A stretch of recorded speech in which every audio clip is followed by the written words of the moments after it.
Hoje a gente vai mergulhar numa conexão de saúde que muita gente nem faz ideia que existe, mas que, olha, pode ser a chave para entender um monte de sintomas bem frustrantes. Vamos falar da surpreendente ligação entre o intestino e a tireoide. Sabe aquela fadiga que não passa nunca? Um ganho de peso que simplesmente não faz sentido? E aquela névoa mental, queda de cabelo, dificuldade de focar? Quem vive com isso sabe o quanto desgasta. E o pior é que parecem coisas soltas, sem uma causa clara. Mas, e se tudo isso estiver ligado a uma única origem? Pois é, a causa real pode estar escondida num lugar que a gente menos espera. Não na tireoide em si, mas em outro sistema do nosso corpo que é vital. É essa pista que a gente vai seguir agora. E a nossa investigação começa justamente no intestino. É lá que está um conceito fundamental para a gente desvendar toda essa conexão. Pensa na parede do nosso intestino como um segurança de boate super rigoroso, ou então como uma peneira com a malha bem fininha. A função dela é deixar passar só o que presta, os nutrientes, e barrar todo o resto. O problema é que na síndrome do intestino permeável, essa barreira fica, bem, danificada. Olha só que interessante essa comparação. Aqui do lado esquerdo a gente vê a barreira saudável. As células estão todas coladinhas, justinhas, funcionando como um filtro perfeito. Agora, olha o lado direito. A barreira está toda comprometida, tem vãos, buracos mesmo entre as células, e por ali acaba vazando toxina, pedaços de comida que não foram digeridos direito, e isso tudo caindo na corrente sanguínea, claro, dispara um alarme geral no sistema imunológico. E quem é que controla se essa barreira fica aberta ou fechada? A grande responsável por isso é uma proteína chamada zonulina. Pensa nela como se fosse o porteiro que controla junções entre as células. Quando os níveis de zonulina sobem demais, seja por estresse, alimentação ruim, enfim, ela simplesmente abre os portões. E aí acontece a tal da permeabilidade intestinal. E aqui vem a pergunta de $1 milhão, não é mesmo? Como é que um problema que acontece lá no sistema digestivo vai acabar afetando uma glândula que fica aqui no pescoço? A resposta, gente, é um caso fascinante de identidade trocada. Pois é, aqui a nossa história tem uma grande reviravolta. E o nome desse mecanismo é mimetismo molecular. O mimetismo molecular é basicamente um erro de reconhecimento. O sistema imune vê um invasor, cria soldados, os anticorpos, para atacar esse inimigo. Só que aí vem o problema. Esses soldados acabam confundindo um tecido saudável do nosso próprio corpo com o invasor. Por quê? Porque as estruturas deles são muito, mas muito parecidas.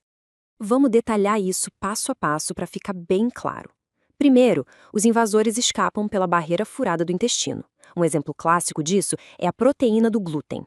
A estrutura molecular do glúten é incrivelmente parecida com a do tecido da tireoide. Bom, o sistema imune vê o glúten onde não devia, soa o alarme e começa a produzir anticorpos. Só que esses anticorpos, na missão de defender o corpo, encontram a tireoide e pensam, opa, achei o inimigo. E aí eles atacam a própria tireoide por engano. É o que a gente chama de fogo amigo, e é isso que leva à doença autoimune conhecida como tireoidite de Hashimoto. Mas esse ataque de identidade trocada não age sozinho, não. Ele é alimentado por um círculo vicioso que se auto-perpetua, e ele tem alguns cúmplices bem importantes nessa história. Tudo começa aqui, como a gente já viu.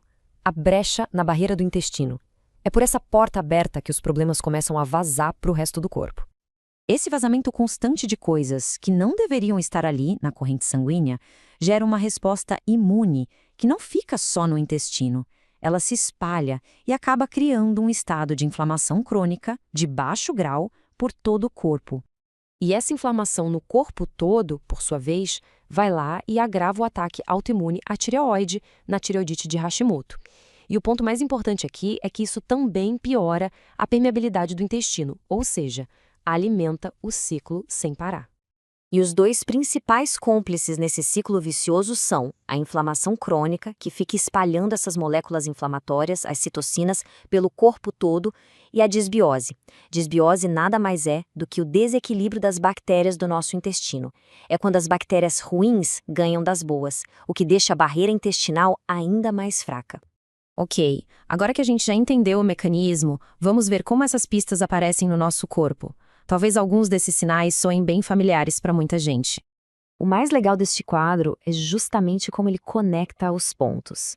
De um lado, tem as pistas digestivas que são mais óbvias, né? Inchaço, gases, intestino preso ou solto demais. Do outro lado, estão as pistas sistêmicas, aquelas que a gente nunca imaginaria que tem a ver com o intestino. A tal da névoa mental, dores nas juntas que mudam de lugar, problemas de pele como eczema e, claro, a fadiga que derruba a gente. Isso mostra perfeitamente como um problema no intestino ecoa pelo corpo inteiro. A boa notícia é que, depois de entender a causa raiz, a gente pode agir. A solução não é só tratar a tireoide de forma isolada, mas sim restaurar a ordem lá no intestino. E uma estratégia muito usada e bem eficaz para isso é o protocolo dos 4 R's. Funciona assim. Primeiro, remover os gatilhos, ou seja, os alimentos inflamatórios. Depois, reparar a parede do intestino com nutrientes específicos. Em seguida, reinocular o intestino com bactérias do bem, os probióticos. E por último, mas não menos importante, reequilibrar o estilo de vida, ou seja, cuidar do estresse e da qualidade do sono. E para essa fase de reparar o intestino, alguns nutrientes são verdadeiros aliados. A L-glutamina, por exemplo, é tipo o principal combustível para as células intestinais. Ajuda a reconstruir a barreira. O zinco é crucial para a cicatrização. Já o ômega 3 e a vitamina D ajudam a acalmar a inflamação e a regular a resposta do sistema imune. E o selênio, esse é fundamental para a tireoide funcionar direitinho. E se alguém ainda tinha alguma dúvida sobre a importância do intestino, olha só esse número. 70%. É isso mesmo, cerca de 70% de todo o nosso sistema imunológico mora no intestino. Isso muda completamente a perspectiva, né? Cuidar do intestino não é só sobre digestão, é cuidar do centro de comando da nossa imunidade. E essa é a grande mensagem final. A saúde do intestino e a saúde da tireoide estão totalmente interligadas. Tratar uma sem olhar para a outra é como tentar montar um quebra-cabeça faltando a peça principal. Fica aqui, então, uma reflexão. E se a chave para destravar a saúde e resolver sintomas que parecem não ter fim, não estiver em mais um remédio, mas sim em olhar para a causa raiz de tudo, lá no nosso intestino? A resposta pode estar bem mais perto do que a gente imagina. A gente se encontra na próxima análise.